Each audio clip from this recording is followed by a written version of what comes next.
മലയാള സിനിമയിലെ താരറാണിയായിരുന്ന ശ്രീവിദ്യയുടെ മരണവും സ്വത്തുക്കളും എക്കാലം വിവാദ വിഷയമാണ്.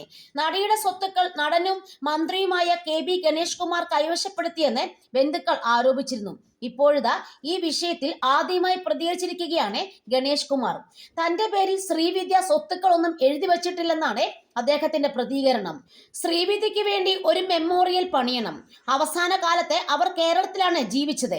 അവരുടെ ഓർമ്മ നിലനിർത്തുന്നതിനാണ് അവർ വിൽപത്രം എന്റെ പേരിൽ എഴുതി വെച്ചത്. എന്നാൽ ഒരു വ്യക്തിക്കും അവരുടെ സമ്പത്തിൽ അവകാശമില്ല. അവരുടെ ഓർമ്മ നിലനിർത്താൻ ചെയ്യേണ്ട കാര്യങ്ങൾ അവർ തന്നെ വിൽപത്രത്തിൽ എഴുതി വെച്ചിട്ടുണ്ട്. ഈ സ്വത്തുക്കളുടെ പേരിൽ ഒരുപാട് ചീത്തപ്പേര് എനിക്കുണ്ടായി. ആ വിൽപത്രത്തിൽ ഒരു ടേബിൾ സ്പൂണിന് പോലുമുള്ള അവകാശം ഗണേഷ് കുമാർ എന്ന വ്യക്തിക്കില്ല. ഒരു മൊട്ടുസൂചി പോലുമില്ല. ആദ്യ സിനിമ മുതൽ ഞങ്ങൾ തമ്മിൽ നല്ലൊരു ആത്മബന്ധമുണ്ട്. അവരെ പോലെ ഒരു കലാകാരി എന്നെ വിശ്വസിച്ചതിൽ സന്തോഷവുമുണ്ട്. ശ്രീവിദ്യയുടെ പേരിൽ നേരത്തെ ഒരു ഇൻകം ടാക്സ് കേസ് ഉണ്ടായിരുന്നു. അതിനാൽ അവർ മരിച്ച ദിവസങ്ങൾക്കുള്ളിൽ തന്നെ സ്വത്തുക്കൾ അറ്റാച്ച് ചെയ്തിരുന്നു.